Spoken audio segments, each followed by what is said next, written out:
Salut les chéris, je suis très contente de vous retrouver. Je vous fais une petite vidéo rapide. J'avais commencé à filmer en fait sur un ensemble que j'ai fait pour une copine. Et elle m'a demandé de lui faire un ensemble en wax. Je vous en ai parlé dans mon dernier vlog.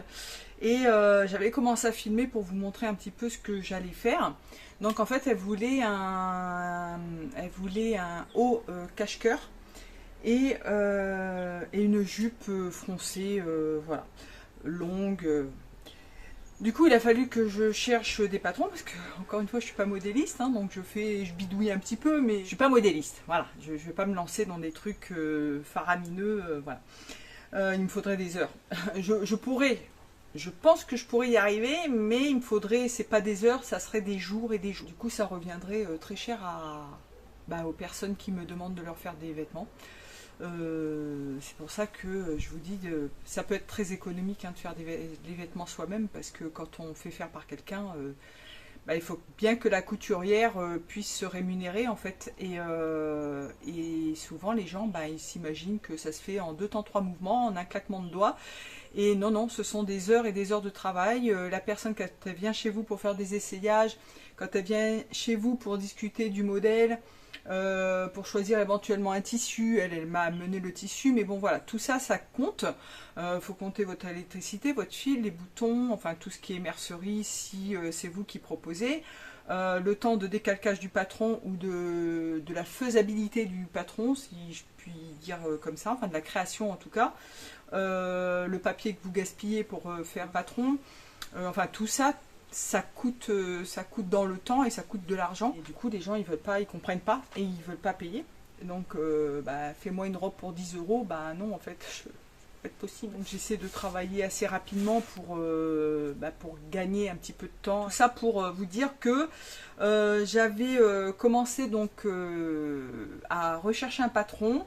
Je vous mettrai de toute façon, je pense que j'ai pris le dessin, les photos du patron. Du coup, le haut, je l'ai pris sur une robe. En fait, c'était une robe burda. Et j'ai pris simplement le haut pour faire le cache-cœur. Et la jupe, c'était dans le même magazine. Et j'espère que je vais le retrouver. Par contre, j'ai dû le ranger. J'ai fait du rangement un petit peu. Ça se voit pas derrière, mais j'ai fait beaucoup de rangement. Et j'y vois un petit peu plus clair, c'est très très bien. Et enfin bref, et du coup, j'ai fait la plus grosse modification, c'est sur la jupe. Donc c'est une jupe longue, avec des plis devant, sans plis derrière, et en évasé. Voilà. Et donc en fait, quand on voit le patron, souvent quand c'est un petit peu froncé, vous avez des jupes qui sont froncées, mais en fait ce sont juste des rectangles, vous froncez et ça vous donne une forme un petit peu comme ça. Et là, le patron en fait était presque rectangulaire, mais pas rectangulaire. En fait, il était un petit peu comme ça, si vous voyez un petit peu la forme, grosso modo. Donc en fait, là, vous aviez les plis, et ça redescendait par rapport à... Ouais, c'était comme ça, pas si haut, mais un petit peu comme ça. Et du coup, le morceau, voilà, il était à peu près comme ça. Donc, je me suis servi que du devant pour faire le devant et le dos. Parce que le dos, j'en avais pas forcément besoin, parce qu'en plus il n'y avait pas d'ampleur dessus, il n'y avait pas de plis, il n'y avait pas de pince, il n'y avait pas de pince, il n'y avait rien du tout. Je vous montrerai comment j'ai modifié le patron pour faire le patron de cette jupe là, parce qu'elle voulait une fente devant sur le côté gauche. Je lui ai proposé des poches, parce que je ne savais pas si elle en voulait ou pas, comme je sais qu'il y a certaines personnes qui aiment bien avoir des poches dans les jupes, pour mettre un petit mouchoir, pour mettre... des clés, son portefeuille, enfin qu'importe. Donc elle m'a dit qu'elle était ok pour que je lui fasse des poches, qui n'étaient pas sur le modèle initial. Donc j'ai créé des fonds de poche, des poches dans la couture. Et ensuite j'ai transformé les plis en fronce. Voilà. Donc je vous mettrai à peu près tout ce que j'ai fait pour transformer la jupe. Coucou les chéris, j'essaie de faire une petite vidéo, je ne sais pas si elle sortira, du coup on verra, je verrai selon. Cette collègue m'a demandé de lui faire un ensemble en wax. Voilà, donc c'est un tissu qui lui a été offert par une amie à elle, donc qui était vendu sous blister, et que j'ai lavé, parce que le wax, il faut savoir, c'est a priori du vrai wax. Le vrai wax, on le reconnaît comment? C'est déjà, il est très rigide. Il est pareil sur le dessus et sur le dessous.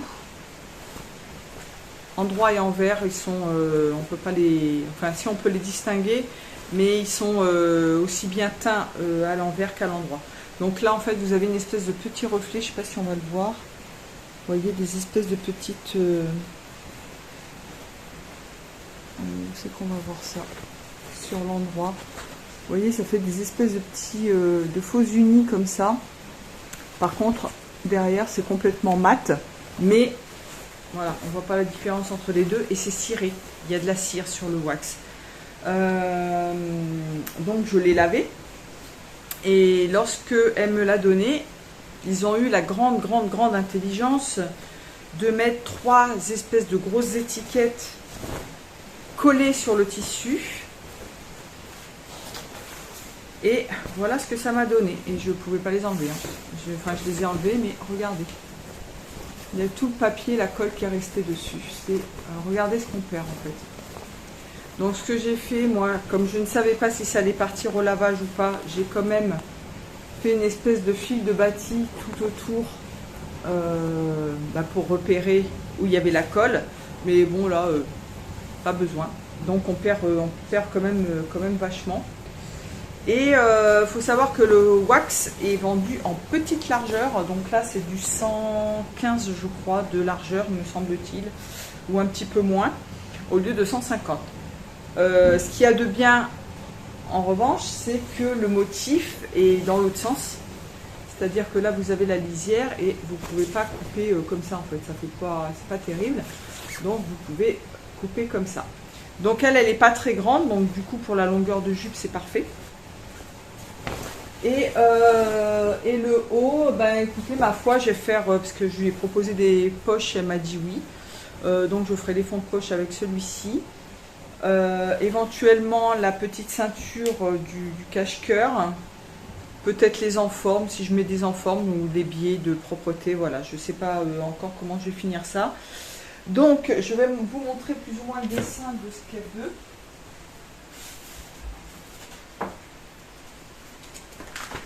Voilà, elle veut un genre de choses comme ça.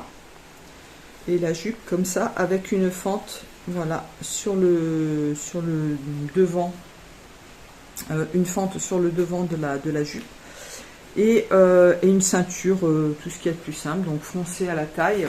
Je lui ai proposé des ou des fronces, elle m'a dit des fronces. Donc des manches montées toutes simples, sans fronce, sans rien, toutes droites, pas très longues. Même courte comme ça. Et du coup pour ça j'ai cherché des patrons, parce que encore une fois je ne suis pas modéliste, hein. Je peux faire éventuellement pour moi certaines choses ou carrément par moulage sur mannequin, mais elle je ne l'ai pas sur place, donc pour faire un moulage c'est compliqué. Alors j'ai trouvé sur ce Burda Style qui date de septembre 2017. J'ai trouvé une robe cache-cœur, le haut de cette robe qui est pas mal. Donc pour le cache-cœur, raccourcir les manches, ça c'est pas difficile. Et ça. Sauf que en regardant les tailles, il y a marqué taille 17 à 21. Et en fait c'est pour les petites statures. Alors ça tombe bien parce qu'elle n'est pas très grande. Et pour la jupe, j'ai ça. Donc là normalement au départ ce sont des plis, mais je peux les transformer en fronces. Et le patron, ça donne ça. C'est-à-dire que derrière, c'est juste une jupe évasée. Le dos, il n'y a pas de fronce, il n'y a pas de plis au dos. Il n'y a que des plis sur le devant. Donc, ce que je vais faire, c'est que je vais me servir que de cette partie-là. J'en copie une pour le dos et une pour le devant. Donc, le devant, lui, va être un tout petit peu plus court pour permettre la marche, en fait, pour pas être gêné par la jupe. Et derrière, je vais faire le contraire. Je vais abaisser un tout petit peu. Et je vais transformer ça en jupe. Enfin, voilà, ça sera comme ça, devant et dos. Et il n'y aura pas de plis, il y aura des fronces à la place. Et pour du coup pour la taille de la robe, je crois que c'est ici, je crois, voilà, c'est là le patron. Voilà, donc j'ai pris les manches qui sont coupées en biais. Alors ça c'est rare, hein. Franchement c'est rare, j'ai été très étonnée. Donc c'est coupé en biais. Déjà qu'une manche, ça prend beaucoup de place, donc je vous laisse imaginer en biais ce que ça donne. Le dos qui n'est pas coupé au pli, hein, si vous voyez là. Il y a une pince dans le dos, et donc une pince de taille au niveau du dos, et il y a une pince poitrine au niveau du devant. Et les têtes de manche sont très petites, donc il va falloir que je fasse certainement des modifications. J'ai pris la taille 21, ce qui est la plus large par rapport à ces mensurations, et j'ai fait une toile. Donc j'attends qu'elle revienne pour voir si ça convient. Donc là je vais relever le patron de la jupe, et puis je ferai la toile ensuite. Je repère la pièce de jupe sur la planche à patron.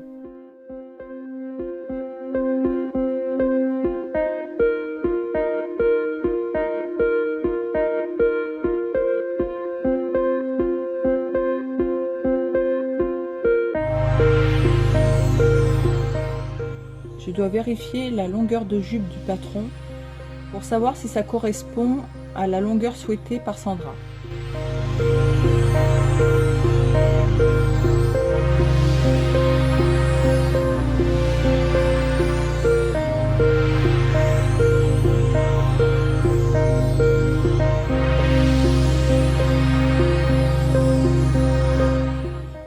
Ensuite, je décalque.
Si vous allez y voir grand chose, c'est-à-dire que moi je veux une jupe longue, et là la jupe arrivait, on va dire peut-être mi-mollet, peut-être un petit peu plus haut même, peut-être au genou, et en fait il manque 40, peut-être pas 40, combien il manque, non il manquait 30 cm environ pour avoir la longueur qu'elle désire.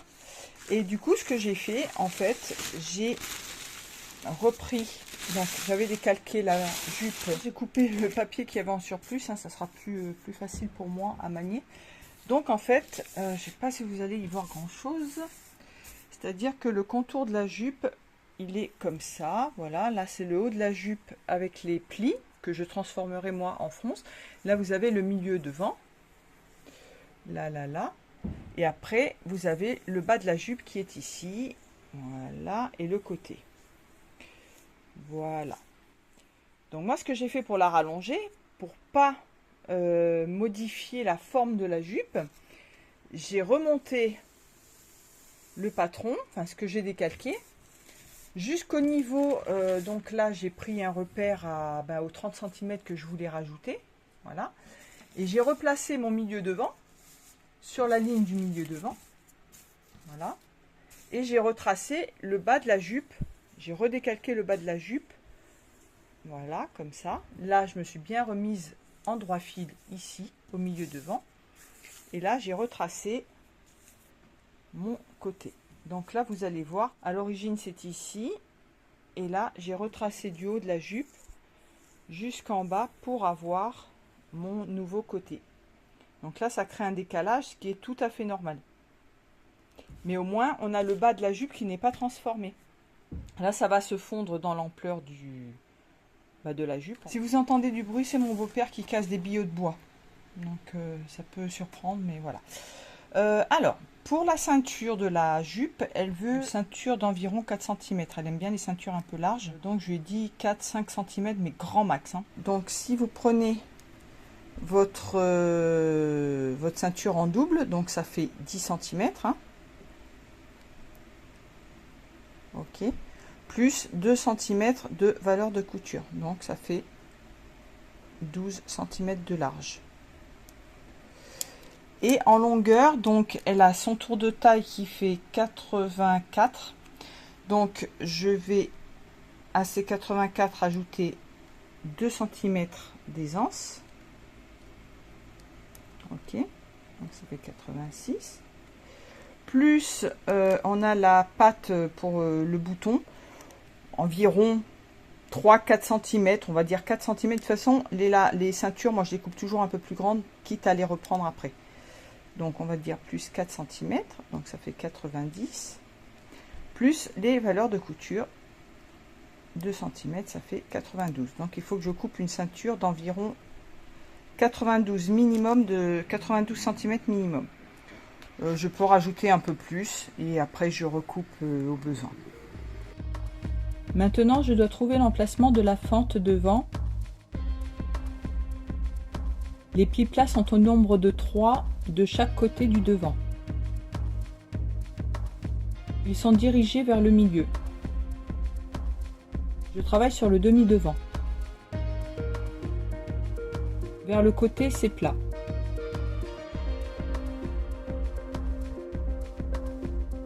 J'ai besoin de déployer toute cette ampleur sur le pourtour de la taille. Ceci fait, je pourrai positionner la fente sur le côté gauche.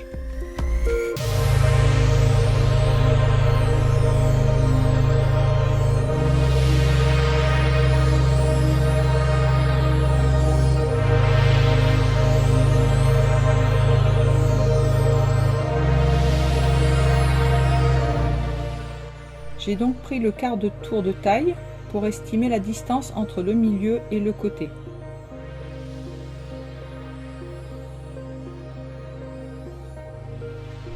Savoir combien de tissu je dois absorber en faisant les fronces.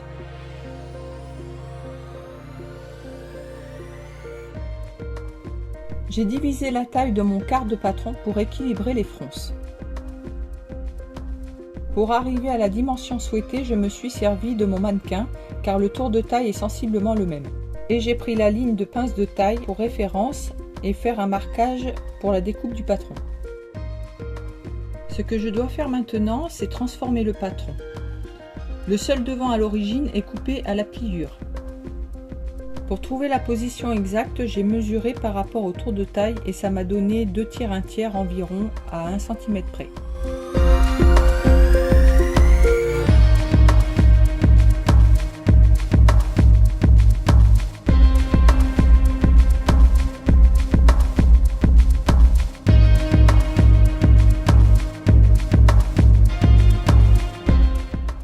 Il faut donc que je crée la découpe sur le devant gauche. Le milieu devant n'aura pas de couture.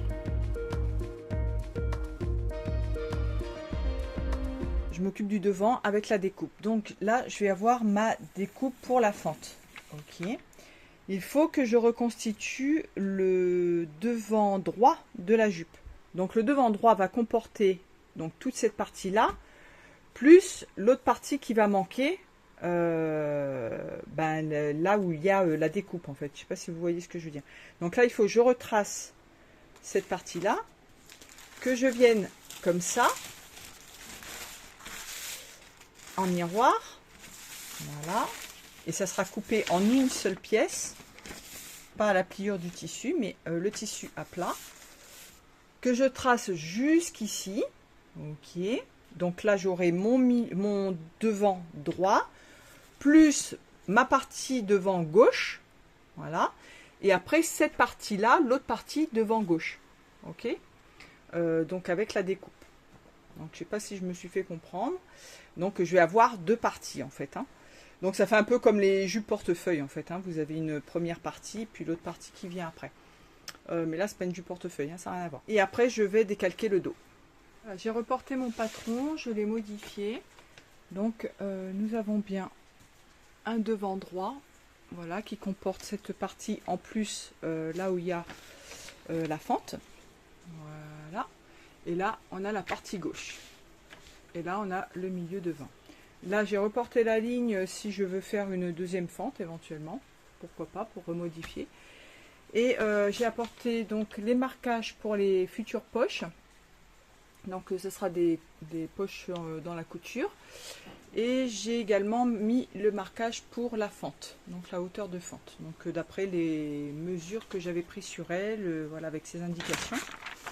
Et en bas, on voit bien que c'est un petit peu incurvé comme ça sur le devant.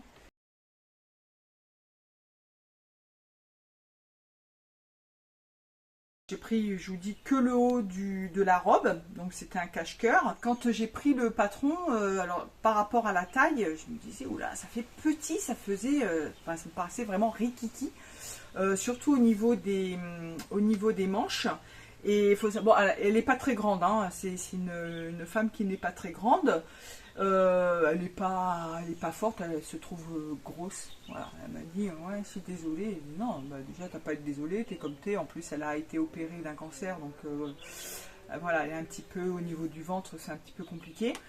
Mais bon, après, voilà, puis on est comme on est, hein, même si on a des rondeurs, des trucs comme ça, voilà, faut faire avec. Et puis bon, moi j'étais là pour ça, hein, pour faire en sorte que ça soit à peu près du sur-mesure. Alors j'ai fait une toile pour la jupe et pour le haut, parce que même si la jupe n'était pas compliquée, déjà il fallait que je valide par rapport à son tour de taille, par rapport à la ceinture, et par rapport à la hauteur des poches, et par rapport à la hauteur de fente. Donc la jupe nickel, franchement, du premier coup, hein. Il y a juste la hauteur de fente, bon, elle voulait pas que ça soit trop haut, mais là elle était vraiment basse, elle arrivait un tout petit peu en dessous du genou, donc j'ai remonté légèrement, c'était parfait. Les poches nickel. Le haut, alors en fait ce que j'ai fait, c'est que j'ai décalqué le patron, j'ai modifié, je crois, au milieu du dos légèrement, parce que vous voyez qu'il y a une couture au milieu du dos, parce que ça n'est pas droit. J'avais fait, alors il y a une pince de taille, il y a une pince poitrine dans le côté comme ça. Et puis, qu'est-ce que j'ai fait d'autre? Et les manches étaient coupées dans le biais, alors c'était la première fois que je voyais ça, alors tout peut se faire, hein, en couture, on voit des choses, des fois on se dit tiens c'est bizarre, mais non, tout peut se faire. J'ai vu récemment un défilé, alors je pourrais pas vous redire quelle marque c'était. C'est pour l'hiver 2025 et un pantalon coupé dans le biais. Waouh, c'était en Prince de Galles en plus je crois, et le pantalon était coupé dans le biais. Ça doit donner un tombé, ça doit faire un tombé magnifique en fait, donc bon, mais par contre ça doit gaspiller du tissu. Et même pour les manches, hein, vous savez que les manches ça prend quand même pas mal de tissu, et coupé dans le biais, je vous laisse imaginer la quantité de tissu que ça prend. Alors là ce sont des manches courtes donc ça va. Et mais si je vous montre, je ne sais pas si vous allez vous rendre compte à la caméra, les têtes de manches sont toutes petites, ça faisait tout petit comme ça, quand je l'ai vu, j'ai dit ça me paraît vraiment petit. Donc, ce que j'ai fait, on ne doit pas faire ça normalement, mais je l'ai fait quand même. Chez les tailleurs, je sais que ça se fait, enfin je crois que ça se fait, hein, je sais pas, non, je crois que ça se fait. On met même quand on fait du moulage, je vous en ai parlé la dernière fois, on prévoit toujours des coutures d'1,5 cm, 2 cm. Comme ça on peut toujours rattraper une hauteur d'épaule un petit peu, là ici un petit peu sur le côté pour donner un petit peu plus d'ampleur, soit dans le dos, soit sur le devant. Donc voilà, c'est ce que j'ai fait, j'avais prévu des coutures assez larges, sachant que suivant les morceaux, si on fait des coutures larges ici, ça va réduire forcément la tête de manche encore. Vous voyez je ne sais pas si je me fais comprendre. Si c'est des courbes convexes ou concaves, et suivant où ça se trouve, si là vous rajoutez 2 cm de couture ici, l'emmanchure ici va être forcément moins large que celle ici. Vous voyez ce que je veux dire? Et c'est pour ça que je vous dis que les coutures incluses dans un patron, c'est pas bien parce qu'on n'a pas la visibilité, on ne sait pas où on va. De plus, je voulais rajouter un petit truc par rapport à cette vidéo-là que j'ai faite sur les marges de couture. J'ai oublié de vous en parler. C'est-à-dire que si vous avez qu'un tout petit coupon de tissu et que vous voulez placer votre patron sur ce petit coupon de tissu, si vous avez des marges d'1,5 cm, ça va tout fausser en fait. Vous allez dire, ah, j'ai pas de place. Sauf que si vous aviez des marges de couture que d'1 cm ou de 0,7 par exemple, si c'est de la maille, bah si en fait votre patron il peut rentrer. Sauf que là vous avez vos marges d'1,5 cm, vous vous dites j'ai pas la place, mais si en fait vous pourriez avoir la place. Je dis pas que c'est certain, mais vous pourriez avoir de la place. Vous voyez un petit peu ce que c'est. Pour ça j'en reviens, je suis désolée, je m'éparpille un petit peu, mais c'est pour en revenir, rajouter cette petite nuance là, cette petite précision par rapport à la vidéo sur les marges de couture. Donc j'ai fait des marges de couture, je crois, oui, d'1,5 cm, ce qui m'a permis de réajuster un petit peu le patron. Donc j'ai fait une toile. Là j'ai que la demi-toile, hein. J'ai que la demi-toile et j'ai recoupé d'ailleurs pour faire au propre. Voilà, j'avais ça. Donc j'ai pas modifié la pince, je crois qu'elle était bien placée. En revanche, quand elle l'a essayé, et ben en fait ça tombait. Donc si vous avez normalement la couture plus la marge, voilà, on va dire une marge de. Enfin, je vais prendre le patron. Voilà. Mettons là, vous avez le patron. Je sais pas si on va le. Je vais vérifier avant. Je vais vérifier.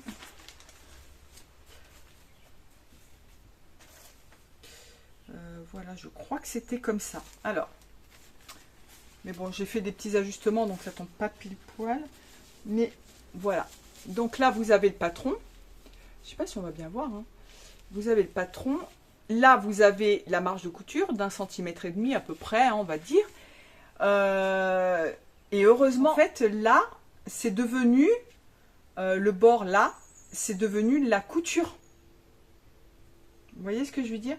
C'est-à-dire que quand j'ai défait la toile pour reprendre le patron, pour ajuster, du coup, bah là, il a fallu que je rajoute encore de la marge de couture parce que le décolleté arrivait pile poil comme ça et non comme ça. Donc en fait, ça, c'était le bord fini, si vous voulez, du vêtement. Voilà, donc ça c'était pour l'encolure. Les manches, bah écoutez, franchement parfait. En plus le wax c'est vachement raide par rapport, ça c'est un drap de coton mais il est hyper souple. Elle me dit, alors la toile, bah j'ai quasiment rien retouché sur la toile. Donc voilà, et lorsque j'ai fait bah dans le wax, elle m'a dit nickel quoi. J'avais peur que ça soit un peu trop serré. Nickel. Franchement, j'ai quasiment rien eu à retoucher. Je vous dis par rapport à la fente de la jupe. Et là, voilà, c'est devenu le bord c'est devenu la ligne de couture en fait. Si j'ai rallongé un petit peu ici. En bas. Parce que c'était un peu court, elle avait peur. Parce qu'elle ne voulait pas qu'on voit son ventre.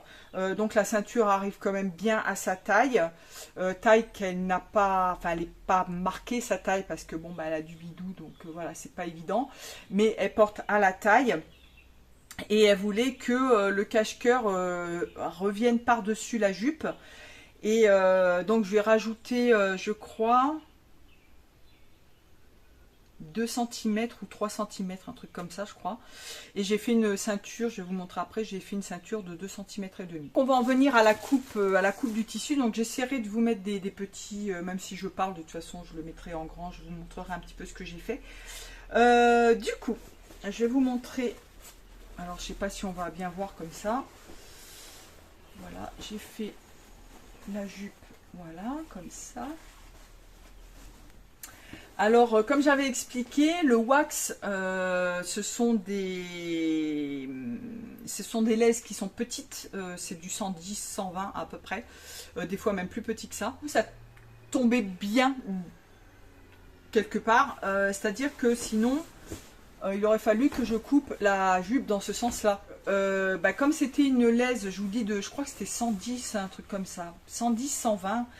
Et du coup, bah, j'ai taillé dans 3 fils trame voilà, pour avoir le motif dans ce sens-là. J'ai pris toute la longueur quand j'ai coupé la jupe et puis j'ai réajusté sur elle pour la longueur parce que j'ai dit bon, tu prends les chaussures que tu auras besoin quand tu porteras l'ensemble. Et donc j'ai ajusté et en fait j'ai enlevé pas loin de 10 cm. Voilà. Sachant que le devant de la jupe est légèrement comme ça incurvé dans ce sens-là pour pouvoir marcher en fait sans marcher sur la jupe. Et derrière c'est le contraire, c'est légèrement, c'est dans l'autre sens, un petit peu dans l'autre sens. Donc voilà, donc j'ai mis un zip, pas invisible, mais j'ai mis un zip de mon stock dans le milieu du dos. J'ai mis un bouton pareil que j'avais dans mon stock. Voilà, avec la petite boutonnière. J'ai fait un ourlet machine parce que j'avais pas le temps, hein, sinon ça lui coûte beaucoup trop cher. J'ai fait un ourlet de 3 cm, donc j'ai surjeté, voilà, et j'ai fait un ourlet, et j'ai fait la ceinture que j'ai thermocollée. Je vous montre vite fait, hein. Et les poches, je les ai faites avec le tissu bleu. C'est où? Voilà. Et pour les poches, j'ai pris le tuto de Mona. Je vous remettrai le lien. Où je vous l'accrocherai à un professeur de couture. Parce que les poches dans la couture, j'avais toujours les poches qui partaient vers l'arrière, ou enfin qui flottaient.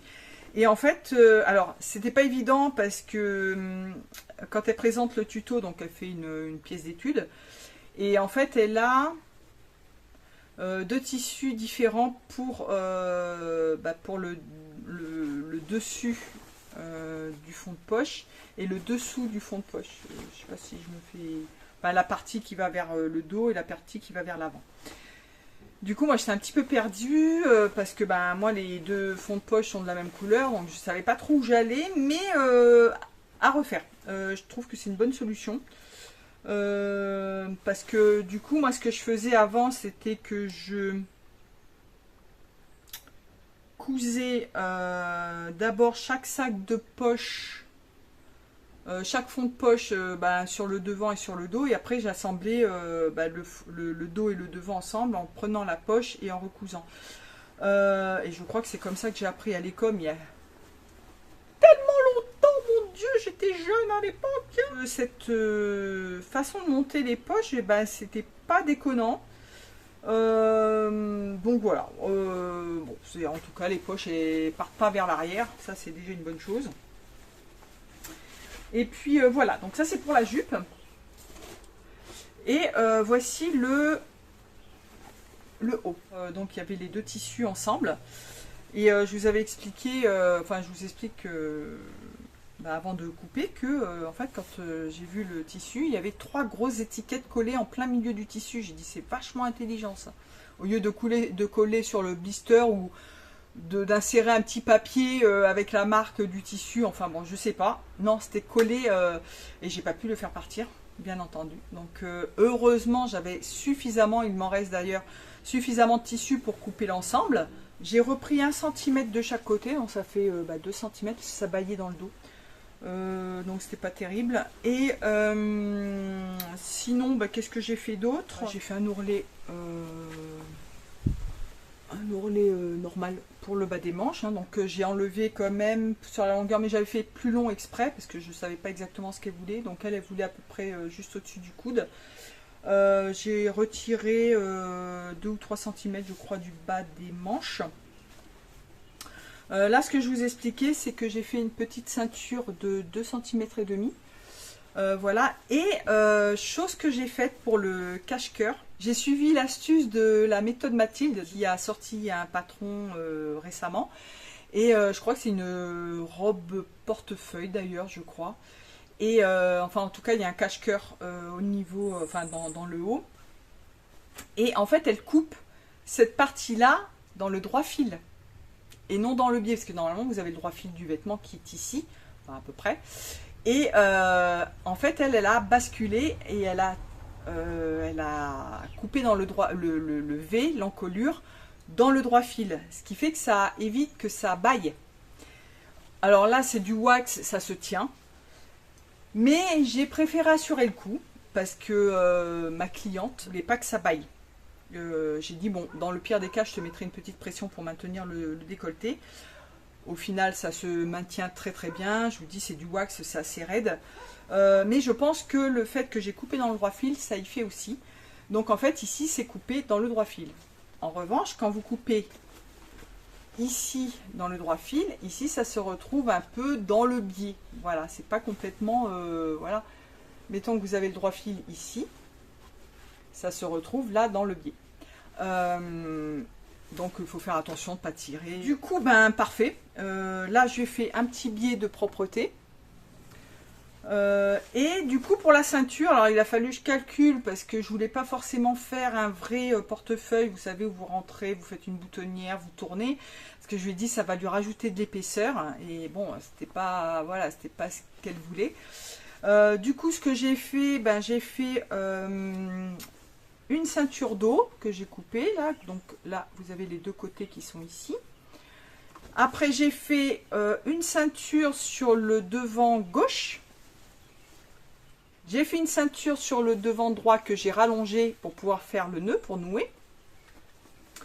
Et sur le devant, enfin sur le côté gauche, j'ai rajouté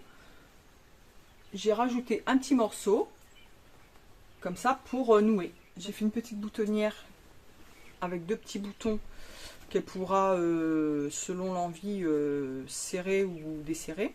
Alors c'est pas parfait, hein. C'est pas parfait parce que je vous dis, je suis pas modéliste. Hein. J'aurais préféré que ça soit un peu mieux. Puis bah, il fallait que je me dépêche surtout parce qu'elle en a besoin rapidement. Et puis moi je m'en vais. Donc j'avais pas le temps de trop peaufiner le machin. Et, mais elle est très contente. Donc moi je suis contente. Si elle est contente, je suis contente. Et je vous assure que j'étais pas forcément très rassurée. Hein, parce que j'ai dit si ça va pas, voilà voilou quoi. Donc elle voulait l'attache du même côté que la fente. Là c'est attaché ici. C'est attaché ici et du coup de l'autre côté c'est attaché là. Bah moi je suis très contente de moi parce que je vous dis hein, j'étais pas forcément très rassurée. Et puis ben, elle est contente hein, donc voilà. Moi c'est ce qui compte. Elle est satisfaite du projet et puis peut-être qu'elle me trouvera d'autres clients et ou qu'elle reviendra. Bah, écoutez, j'espère que cette petite vidéo vous aura plu. Je vous dis à très très bientôt les chéris. N'oubliez pas de vous abonner, de cliquer sur le petit pouce bleu et sur la cloche. Et je vous dis à très bientôt. Je vous fais des gros bisous les chéris. Ciao ciao ciao.